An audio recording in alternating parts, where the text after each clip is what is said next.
Assalamualaikum warahmatullahi wabarakatuh. Bertemu lagi dengan Ibu Puspas Ningtyas SPDGR dalam pertemuan mata pelajaran Sejarah Indonesia untuk kelas 10 tingkat SMA SMK sederajat. Dan pertemuan kali ini kita akan membahas bab 3, yaitu tentang pengaruh agama dan kebudayaan Hindu-Buddha di Indonesia. Pengembangan agama Hindu di India pada hakikatnya dapat dibagi menjadi 4 fase. Yang pertama adalah zaman Weda yang terjadi 1500 sebelum Masehi. Dimulai ketika bangsa Arya berada di Punjab di lembah Sungai Sindhu mendesak bangsa Dravida ke sebelah selatan sampai ke dataran tinggi Deccan. Dewa tertinggi yang mereka anggap sebagai penguasa alam semesta mereka sebut sebagai Trimurti, yang terdiri dari Brahma atau dewa pencipta alam, yang kedua adalah Wisnu atau dewa pemelihara alam, dan yang ketiga adalah Siwa atau dewa perusak alam dan dewa kematian. Agama Hindu ini adalah merupakan agama monoteis, dan kitab suci agama Hindu adalah Weda, dan masyarakat dibagi menjadi 4 kasta atau 4 golongan. Yang pertama adalah golongan Brahmana, kemudian ada golongan Ksatria, Waisya, dan Sudra. Kemudian yang kedua adalah fase zaman Brahmana yang terjadi 1000 sampai 750 sebelum Masehi. Kekuasaan kaum Brahmana amat besar dalam kehidupan keagamaan, sehingga mulai disusun tata cara upacara keagamaan yang teratur dalam sesuatu yang kemudian disebut sebagai kitab Brahmana.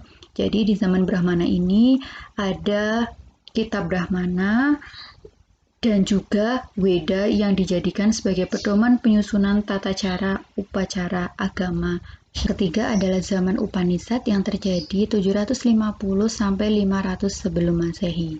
Di zaman ini tidak hanya upacara dan sesaji saja, tetapi lebih daripada itu, yaitu pengetahuan batin yang lebih tinggi.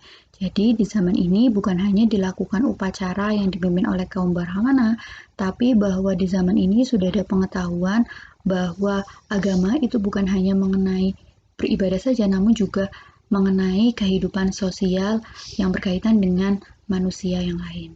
Kemudian yang terakhir adalah ada zaman Buddha yang terjadi 500 sebelum Masehi sampai 300 Masehi, di mana Siddhartha menafsirkan Weda dari sudut logika dan mengembangkan sistem yoga dan semedi sebagai jalan untuk mendekatkan diri dengan Tuhan. Jadi Siddhartha Gautama ini menafsirkan Weda yang merupakan kitab suci agama Hindu, dan nantinya Siddhartha ini merupakan tokoh yang melahirkan agama Buddha. Tentang lahirnya agama Buddha. Buddha ini sebenarnya adalah sebutan bagi seorang yang telah memperoleh pencerahan. Awalnya Buddha itu bukanlah agama, melainkan ajaran dari seseorang yang telah memperoleh pencerahan bernama Siddhartha Gautama. Pangeran Siddhartha ini diceritakan adalah anak raja yang beragama Hindu. Raja ini berasal dari suku Sakya bernama Suddhodana, dan sebagai anak raja, ia dilimpahi kemewahan. Ia dilahirkan pada 563 sebelum Masehi, dan para pertapa meramalkan sang pangeran kelak akan menjadi seorang Buddha. Konon, Raja Suddhodana ini sedih mendengar ramalan tersebut, karena jika sang pangeran menjadi Buddha, tidak ada yang akan mewarisi tahta. Untuk mencegah terjadinya ramalan itu terjadi, maka para pertapa menyarankan agar sang pangeran jangan sampai melihat 4 macam situasi, yakni orang tua, orang sakit, orang mati, dan seorang pertapa. Itu berarti ia tidak diperkenankan keluar dari istana. Namun, pada suatu hari ketika usianya 29 tahun, akhirnya Siddhartha berhasil menyelinap keluar dari istana. Dan suatu saat sampailah ia di kota Bodhgaya dan beristirahat di bawah pohon Bodhi. Buddha menemukan bahwa hidup ini adalah penderitaan atau ketidakpuasan. Penderitaan atau pengalaman ketidakpuasan itu disebabkan oleh nafsu keinginan atau keserakahan, ketidaksukaan atau kebencian, dan kebodohan. Sepeninggalan Buddha, para penganutnya menyebarkan ajarannya dan lahirlah agama Buddha dengan kitab sucinya yakni Tripitaka. Pada tahun 78 Masehi terjadilah perpecahan di antara penganut Buddha dan perpecahan ini melahirkan dua aliran yaitu Buddha Mahayana dan Buddha Hinayana. Ajaran dalam Buddha Mahayana ini lebih kompleks karena banyak dipengaruhi oleh agama dan kepercayaan lain. Nah, agama yang mempengaruhi kepercayaan Buddha Mahayana ini adalah agama Hindu dan kepercayaannya adalah Taoisme, sehingga dalam Buddha Mahayana ini mengenal dewa-dewi juga. Kemudian Buddha Hinayana itu mendekati ajaran Buddha yang sesungguhnya, dan Buddha ini yang banyak berkembang di Indonesia, termasuk juga di Thailand, Kamboja, Vietnam, Myanmar, dan Laos. Selanjutnya kita akan membahas tentang teori masuknya agama dan kebudayaan Hindu-Buddha di Indonesia. Seperti yang kita tahu, Indonesia itu merupakan negara kepulauan yang letaknya strategis karena berada di jalur pelayaran yang menghubungkan negara-negara barat dan timur, dan hubungan dagang antara Indonesia dan India terjadi sejak tahun 1 Masehi. Hubungan itu yang membuat bangsa Indonesia mengenal agama Hindu dan Buddha. Nah, berikut Ibu akan menjelaskan tentang teori terkait dengan proses masuknya agama dan kebudayaan Hindu-Buddha di Indonesia. Yang pertama adalah teori Waisya. Teori ini dikemukakan oleh N.G. Krom, dan menurut N.G. Krom, agama Hindu-Buddha masuk ke Indonesia dibawa oleh kaum pedagang dari India. Pedagang India tersebut menetap di Indonesia dan menikah dengan penduduk setempat. Namun, teori Waisya ini diragukan kebenarannya. Jika para pedagang yang berperan terhadap penyebaran kebudayaan, pusat-pusat kebudayaan mestinya hanya terdapat di wilayah perdagangan. Namun, kenyataannya pengaruh kebudayaan Hindu ini banyak terdapat di wilayah pedalaman. Kemudian yang kedua adalah teori kesatria. Teori kesatria menyatakan bahwa agama Hindu-Buddha dibawa oleh golongan prajurit atau kesatria. Teori ini dicetuskan oleh J.J. Moens, Van der Kepelen Bos, R.J. Majumdar, Mukherjee, dan C.C. Burke. Kelemahan teori ini adalah tidak adanya bukti tertulis bahwa pernah terjadi kolonisasi oleh para ksatria India. Kemudian teori yang ketiga adalah teori Brahmana. Teori ini dikemukakan oleh Z.C. van Leur. Ia berpendapat bahwa agama Hindu masuk ke Indonesia itu dibawa oleh kaum Brahmana. Kedatangan kaum Brahmana ini diduga karena undangan para penguasa lokal di Indonesia yang tertarik dengan agama Hindu dan sengaja datang untuk menyebarkan agama Hindu. Teori ini didasarkan pada pengamatan terhadap sisa-sisa peninggalan kerajaan bercorak Hindu di Indonesia, terutama prasasti itu berbahasa Sanskerta dan huruf Pallawa. Di India, bahasa dan huruf ini hanya digunakan dalam kitab suci Weda dan upacara keagamaan, dan hanya golongan Brahmana yang mengerti dan menguasainya. Namun, teori ini juga diragukan kebenarannya seperti dua teori sebelumnya. Alasannya, kendati benar hanya para Brahmana yang dapat membaca dan menguasai Weda, para pendeta Hindu itu pantang menyeberangi lautan. Kemudian, teori yang terakhir adalah teori Sudra. Teori ini dicetuskan oleh von Van Weber. Berdasarkan teori Sudra, masuknya agama Hindu di Indonesia dibawa oleh orang India yang berkasta Sudra. Selanjutnya, kita berbicara teori yang kelima, yaitu teori arus balik atau counter current. Pencetus teori ini adalah Van der Kepelen Bos dan G. Schwedes. Inti teorinya adalah masyarakat Indonesia memiliki peranan tersendiri dalam penyebaran dan pengembangan agama Hindu-Buddha. Penyebaran tersebut dilakukan oleh kaum terdidik atau clerk. Jadi orang Indonesia pergi ke India untuk mempelajari agama Hindu-Buddha, kemudian kembali lagi ke Indonesia untuk menyebarkan agama dan kebudayaan yang mereka pelajari di India. Jadi dinamakan teori arus balik. Buktinya, adanya prasasti Nalanda dari kerajaan Sriwisnya, akhir abad ke-5 seorang biksu Buddha dari India mendarat di sebuah kerajaan di Jawa Tengah. Akhir abad ke-7, Ising berkunjung ke kerajaan Sriwijaya sebagai pusat pembelajaran agama Buddha.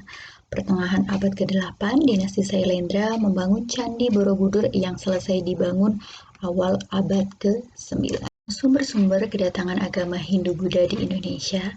Yang pertama adalah sumber dalam negeri. Dinamakan sumber dalam negeri karena sumber ini berasal dari berbagai daerah di wilayah Kepulauan Indonesia.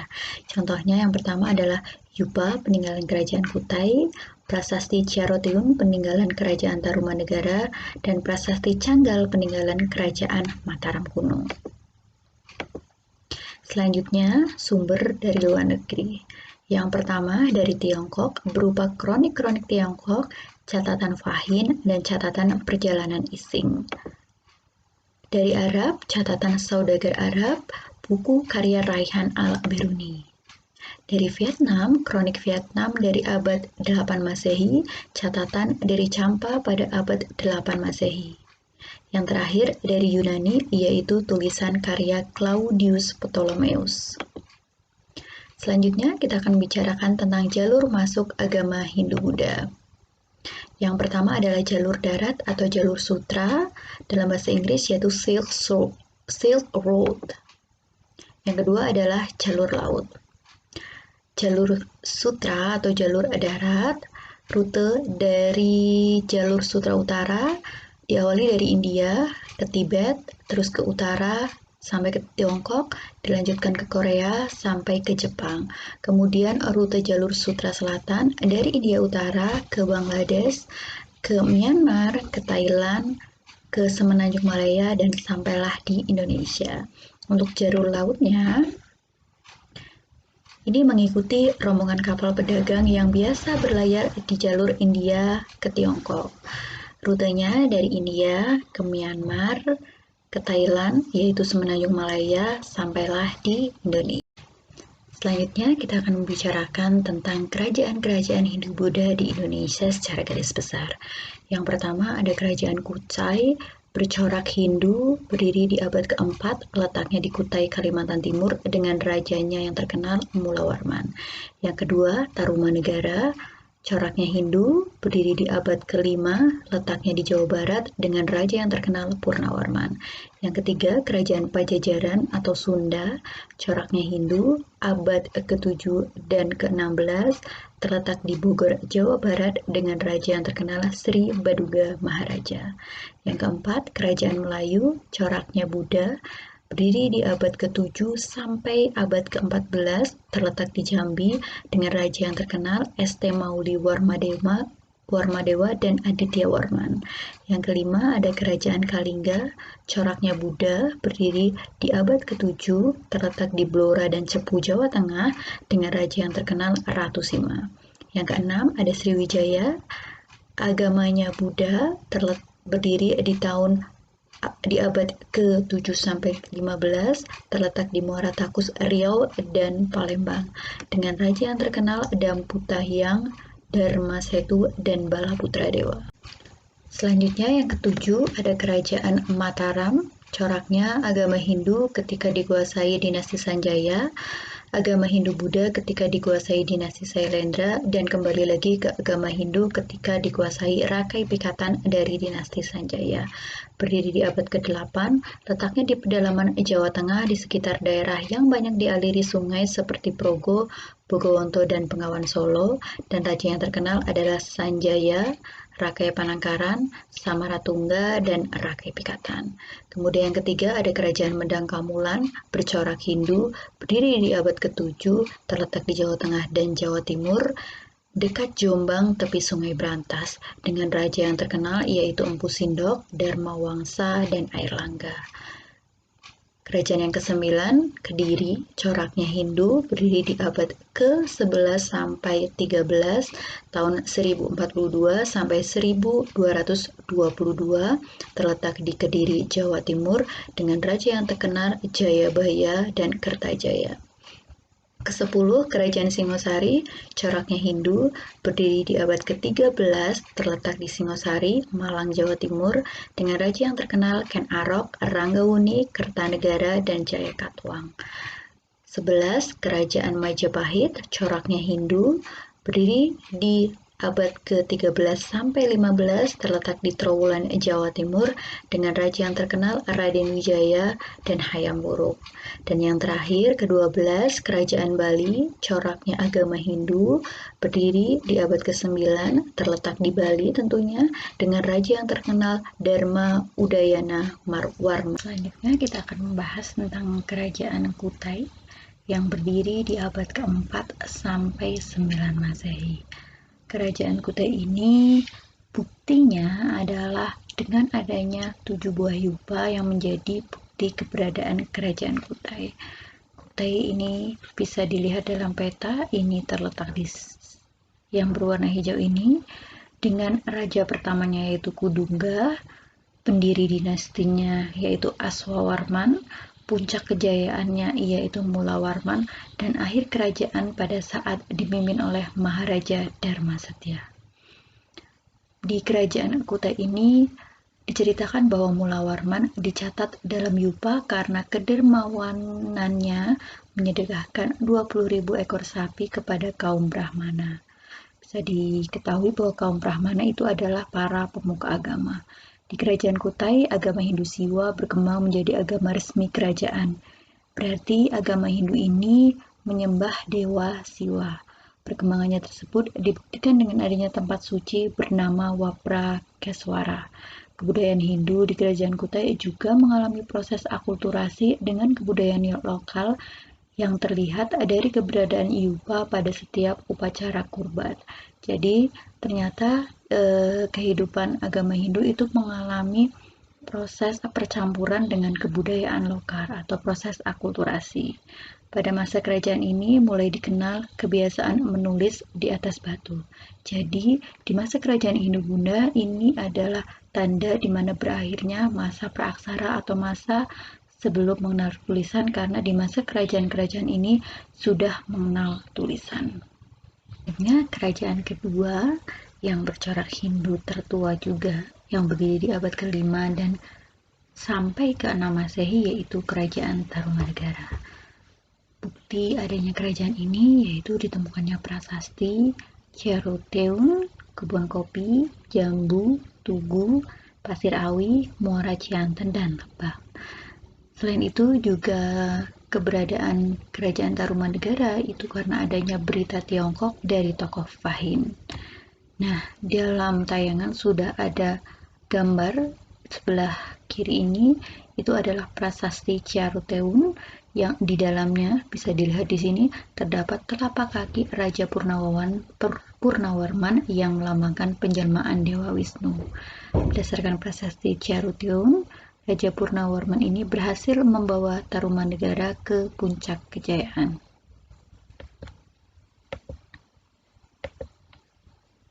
Selanjutnya, prasasti kedua yaitu prasasti kebun kopi, di mana di dalamnya terdapat gambar tapak kaki gajah Airawata atau gajah kendaraan Dewa Wisnu. Selanjutnya, ada prasasti Tugu. Di dalamnya menjelaskan tentang pembangunan saluran air Gomati dan penggalian sungai Chandrabaga yang digunakan untuk mengatasi masalah banjir dan mengairi sawah pada musim kemarau. Nah, itu berarti di masa kerajaan Tarumanegara ini ilmu pengetahuan sudah berkembang, bahkan mereka sudah mampu berpikir untuk dapat mengatasi permasalahan-permasalahan yang terjadi terkait dengan lingkungan mereka. Kesimpulannya, Tarumanegara ini merupakan kerajaan yang besar dan cukup makmur, serta penduduknya hidup dari hasil pertanian. Dilihat di sini dari prasasti Tugu bahwa mereka membangun sungai untuk mengairi sawah. Pada akhir masa pemerintahan Sri Maharaja Linggawarman, Tarumanegara akhirnya pecah menjadi dua, yaitu Kerajaan Sunda dan Galuh. Kelak di bawah Sanjaya, kedua kerajaan ini dipersatukan kembali. Sekian penjelasan dari Ibu untuk materi bab 3 tentang Hindu Buddha. Terima kasih Ibu ucapkan. Bertemu kembali di pertemuan kedua dengan materi Kerajaan Hindu Buddha. Wabillahi taufiq wal hidayah. Wassalamualaikum warahmatullahi wabarakatuh.